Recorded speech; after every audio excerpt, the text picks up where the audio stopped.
Good morning, everyone. My name is Friedrich Steiner. Normally, everyone calls me Sam. I'm used to hear only on that name. Sometimes I do not realize that my name is Friedrich, and the whole analyst world knows me with Sam. So if you talk to me, please use that. Dobré ráno všem, respektive dobré dopoledne. Mé jméno je Friedrich Steiner, ale každopádně všichni mi říkají Sam. Někdy dokonce sám zapomínám, že se jmenuju tak, jak se ve skutečnosti skutečně jmenuju. Takže kdokoliv z vás by mě chtěl nějak oslovit, neváhejte, klidně mi kolegové říkají a i vy můžete Seme. So, just a short overview about my history. I've tried to keep it very, very short, but you have to know that Austrian police is not used to have analysts coming from universities or colleges. Most of them are sworn officers or civilians.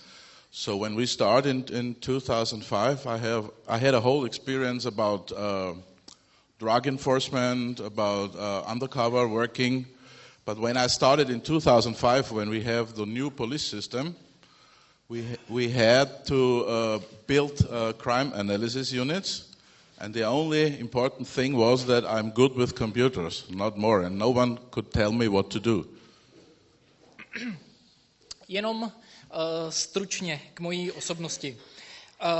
Co se týče rakouské policie, tak zpravidla analytici nejsou přímo policisté, jsou to civilní občané a to v podstatě neplatilo úplně u mě, když se zahajovalo v roce 2005 právě činnost v oblasti analytiky, kdy já jsem původně pracoval v oblasti jako například drog, po případě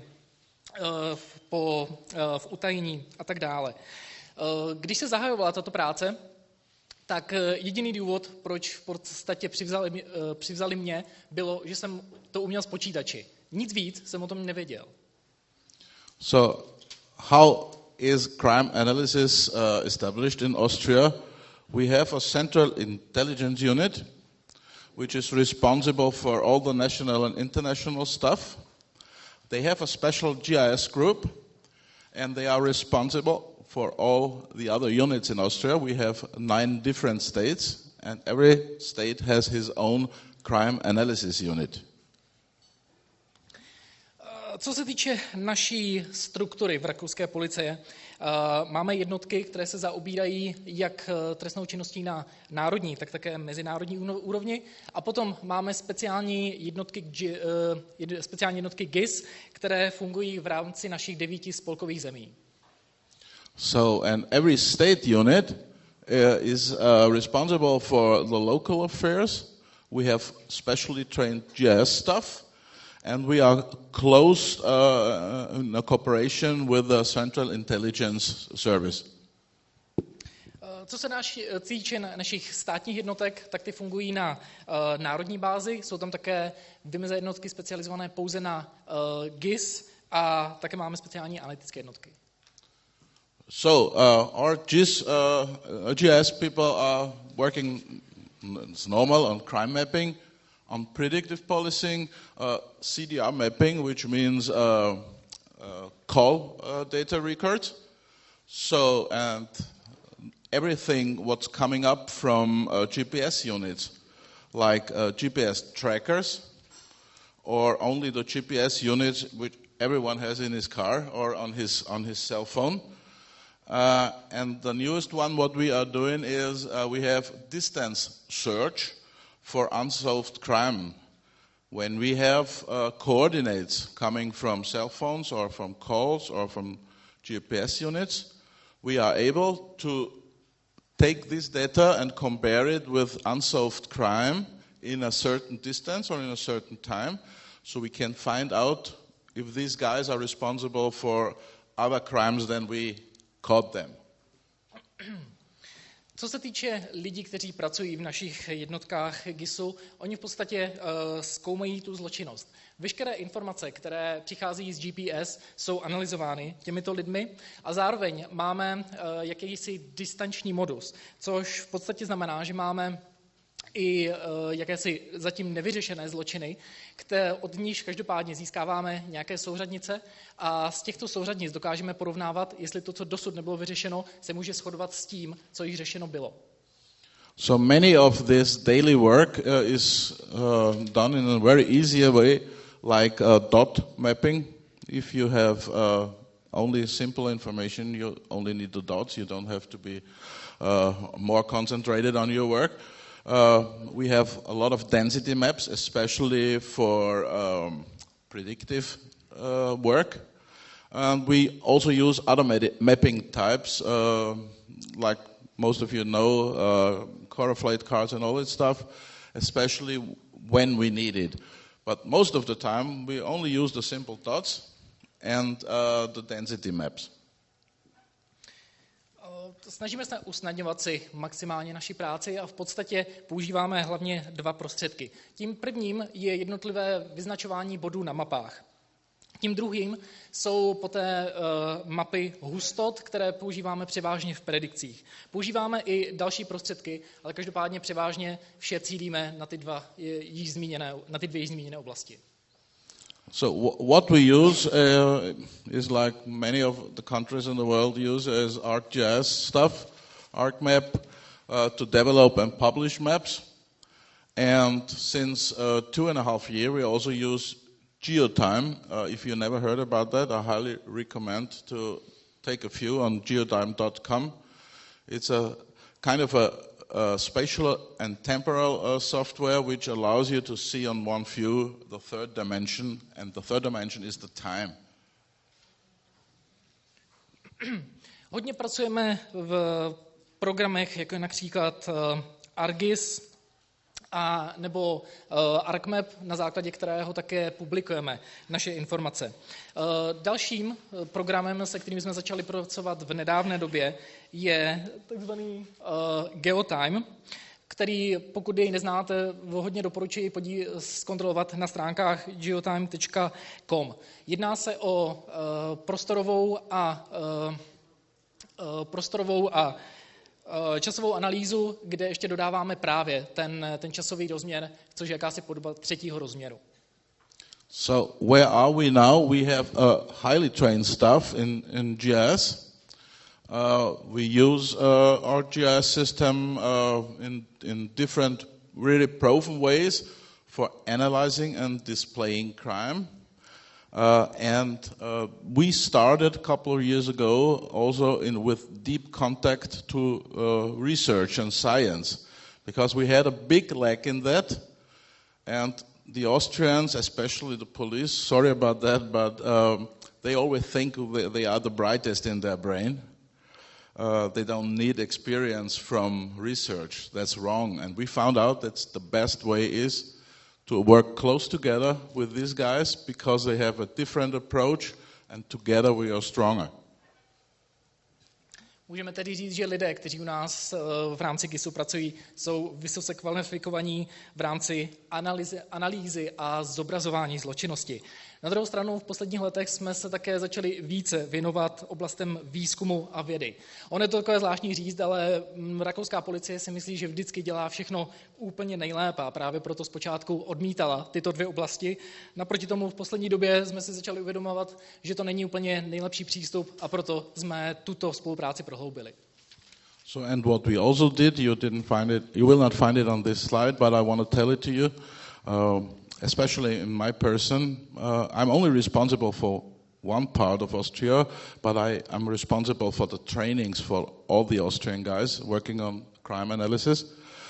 I went out to different countries to multiple training conferences all over the world, just to steal every information I can steal, bring it back to Austria and fit it in our local needs. And now the US guys especially, they ask me to come and talk about that, how I work with the stolen stuff there.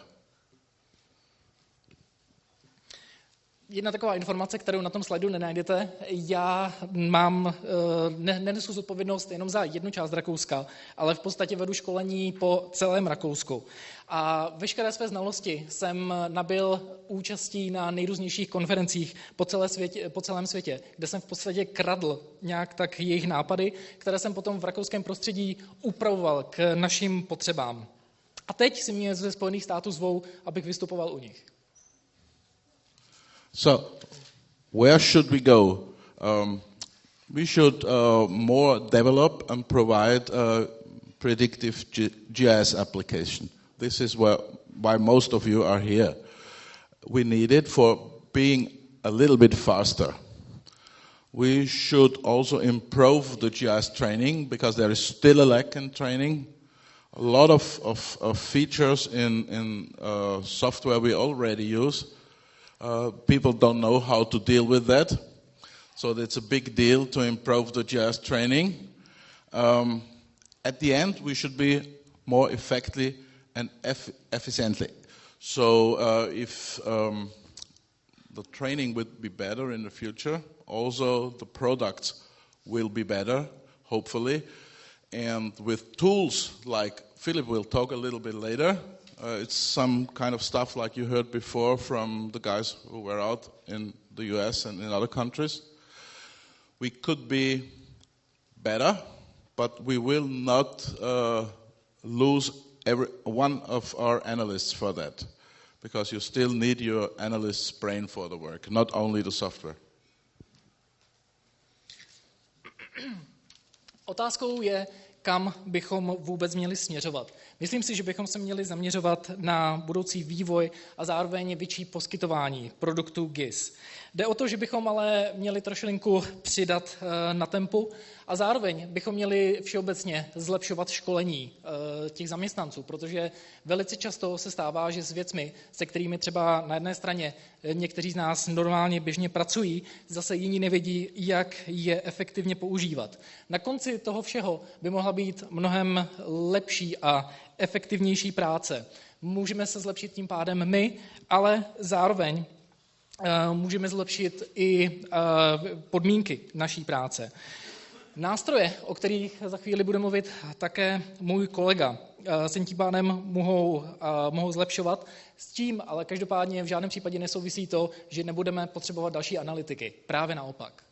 So give me just some seconds for examples. These are only dot maps, vehicle thefts in Vienna a couple of years ago. Correlate mapping, sometimes important when you have to deal with different data, and just to get an overview about how the data is on the map. Or density mapping to find out the hotspots and maybe also predicted areas where crime may occur. Here is an example about the city of Salzburg. So this shouldn't stop you from going to Salzburg if you want to go there, because the hotspot is the most important place. We have also cut-and-fill mapping, which is helpful. You can see how crime moves. And this is what I was talking about, tracking GPS units. Na těchto slajdech jste mohli vidět několik typů mapování po nejrůznějších místech Rakouska. Jednalo se o trestný čin krádeže vozů a mohli jste vidět třeba Solnohrad, Salzburg, který by vás rozhodně neměl nějak tak odradit od návštěvy, i přesto, že ta hlavní heatmapa se nacházela přímo v centru veškerého dění, které je zároveň centrem veškerého turismu.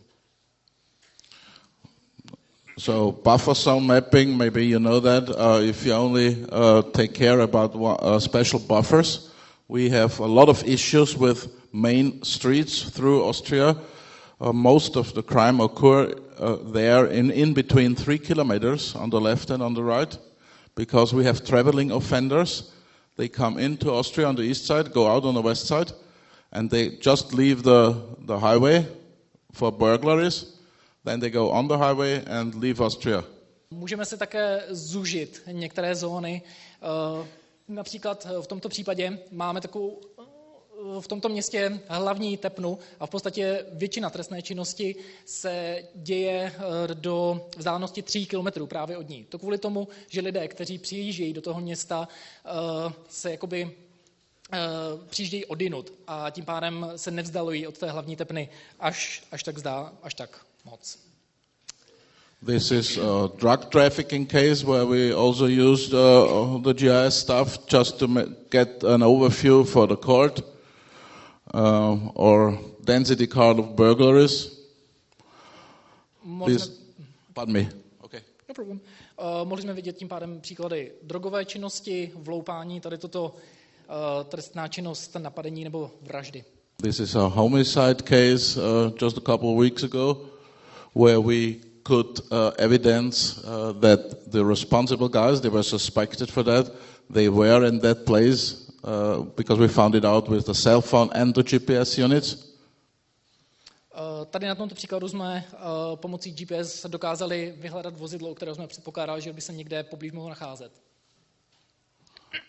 And here are examples, well-known examples about risk terrain modeling. We use risk terrain modeling in a simple way. We try to find out high-risk areas and put it back as layers in a map to predict crime a little bit better. Tady to je relativně známé modelování rizikových oblastí a my v podstatě nacházíme tyto oblasti, které následně vytyčujeme a v podstatě to používáme i v rámci predikcí.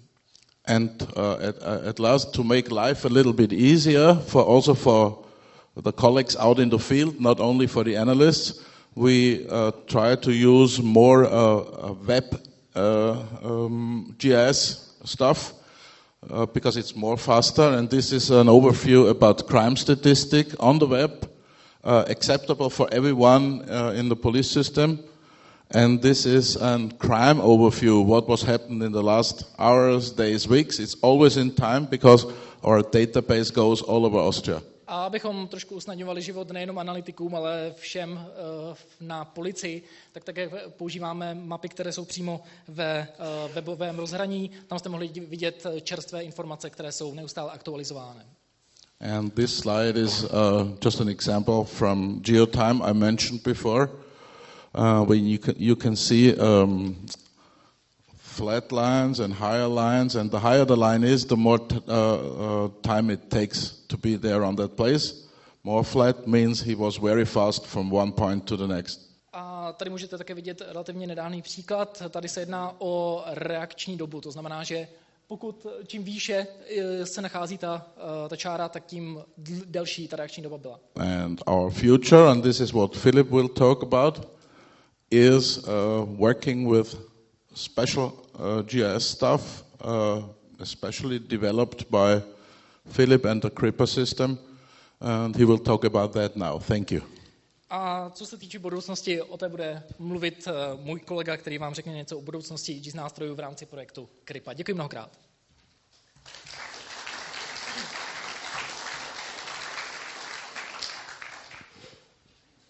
Good afternoon, ladies and gentlemen. Thank you, Sam, for the introduction. I'm now talking about the Kripa research project that we had in Austria. Right now we are in the phase of the testing phase, and we will conclude the project in the next month. So Kripa stands for Crime Predictive Analysis. Tak, já děkuji za předání slova. Řeknu vám něco o projektu Kripa, který v tuto chvíli se nachází v testovací fázi a jedná se o zkratku pro kriminální a predikční analýzy. So the research project was started in October 2013 and will last till July 2015. And there were several partners from the public sector and from the private sector. So there are research institutions like UNM Research, who does statistical analysis. Then spatial temporal analysis was done by the University of Salzburg, where I was part and involved in, and the Synergies Information Systems, as the local Esri distributor for ArcGIS products, did the software development. Jedná se o projekt, který byl zahájený v říjnu roku 2013 a bude končit v červnu roku 2015 a účastnili se její partneři jak ze státní, tak také ze soukromé sféry, jako například Joanneum Research, kteří poskytli svůj prostorový software, dále kriminální jednotka Rakouska, Salzburská univerzita, která také poskytla programové zázemí a tak dále.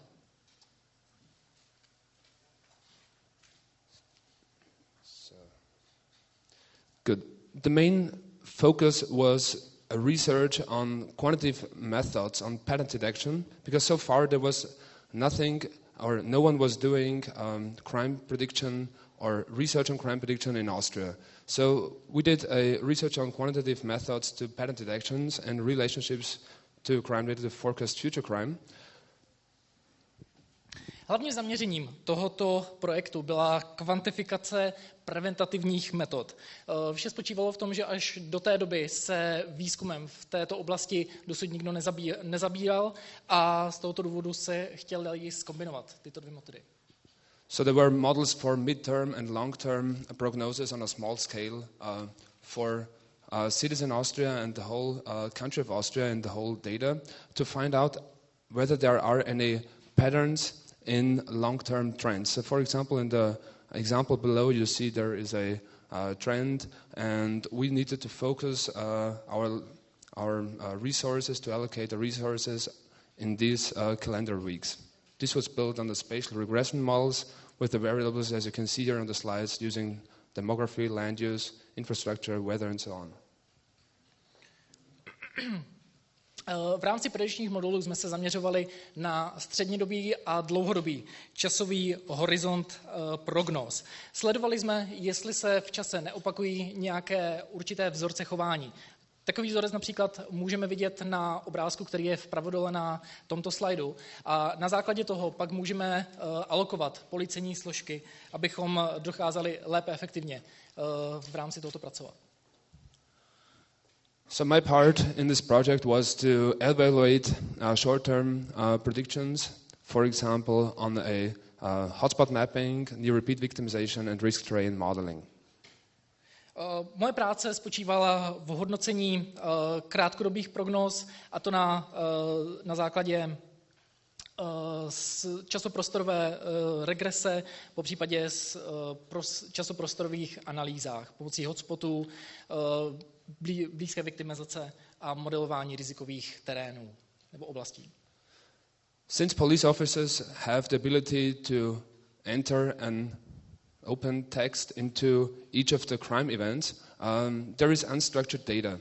And one of our partners wanted to find out if there is the possibility to use data and text mining tools to enhance the quality of predictions.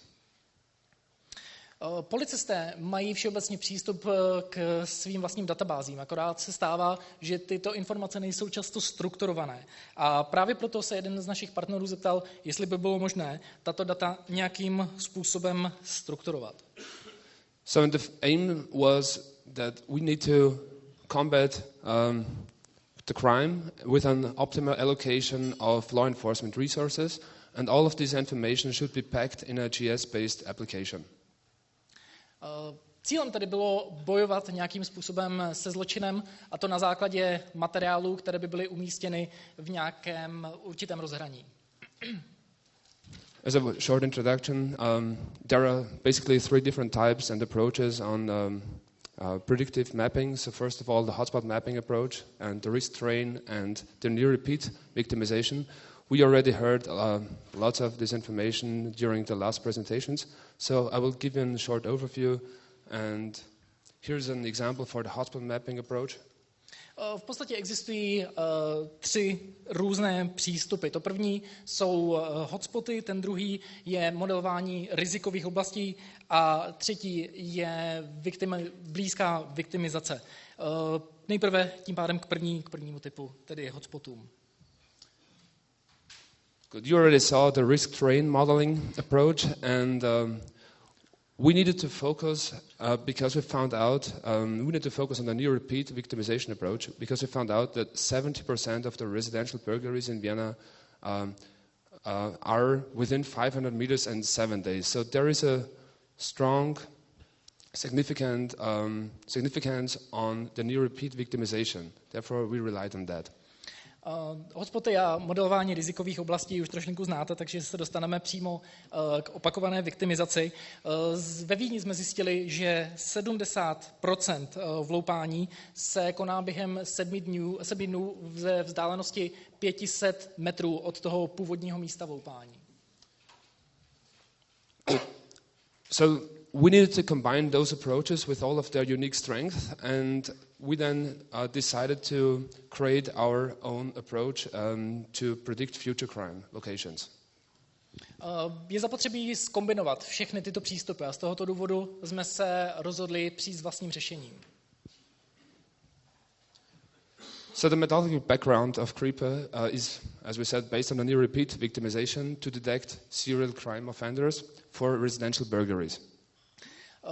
Tím pádem podstatou projektu Creeper bylo zaměřit se na opakovanou viktimizaci k tomu, abychom v blízké době dokázali zabránit opakovaným vloupáním.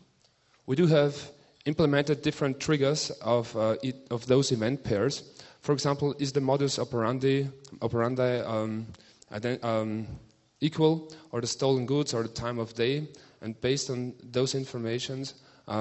these information, we are given predictions. Pracovali jsme s několika spouštěči, několika atributy.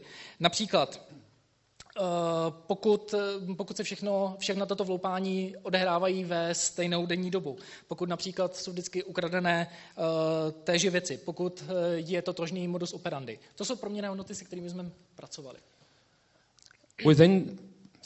Within those predictions, we then model risks for future residential burglaries, and those risks are a space-time modeling of a spatial temporal regression model, and we consider time, and as from the historical crime events, we do additionally consider criminogenic factors such as the risk from the risk terrain modeling, and we also consider the spatial effects as neighborhood effects. Tak a všechny tyto faktory jsme potom vyhodnotili a došli jsme k nějakému výslednému riziku, které bylo stanoveno na jakési ose jak času, tak také v rámci prostoru, co se týče tohoto regresivního modelu. Zkoumali jsme tato data ve souvislosti s historickými daty k tomu, abychom došli k nějakému rizikovému faktoru, co se týče opakovaného vloupávání. So the application, the GS-based application, is installed at the Criminal Intelligence Service. So it runs daily in the morning, and it outputs some predictions, if some predictions are found, of course. So from the outside, from the exterior, you cannot have access to the solution to the application, because everything is stored internally. Veškerá tato data jsou uchována na ředitelství kriminální policie právě ve Vídni. Aktualizují se každý den ráno a na základě toho docházíme k výstupu nějakých predikcí, pokud se samozřejmě něco takového vyskytuje. K těmto datům se nedá dostat zvnějšku, protože, jak jsem říkal, jsou uložená přímo uvnitř toho orgánu. So right now about 10 analysts from the police department of Vienna and the Criminal Intelligence Service in Austria have access to this application, and they can act on this information in the following way. So here you can see there are two events that lie in close proximity, as well spatially as temporally. V tuto chvíli máme ve Vídni 10 analytiků, kteří se právě tímto zaobírají, pracují jak pro kriminální úřad, tak všeobecně pro policii a mají přístup k těmto informacím a mohou reagovat na ta vstupní data. Například v tomto případě máme 2 vloupání a můžeme nacházet nějaké souvislosti.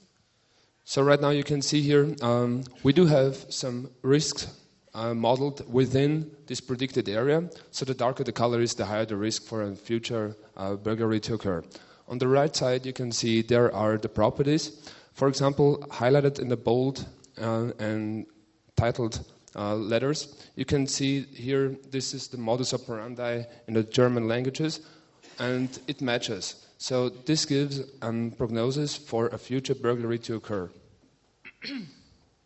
Můžeme tím pádem vidět tu mapu, kde samozřejmě tmavší zbarvení znamená větší riziko a na pravé straně můžeme vidět srovnání těch dvou zločinů a vidíme tam nějaké společné prvky a tím pádem můžeme predikovat další trestnou činnost.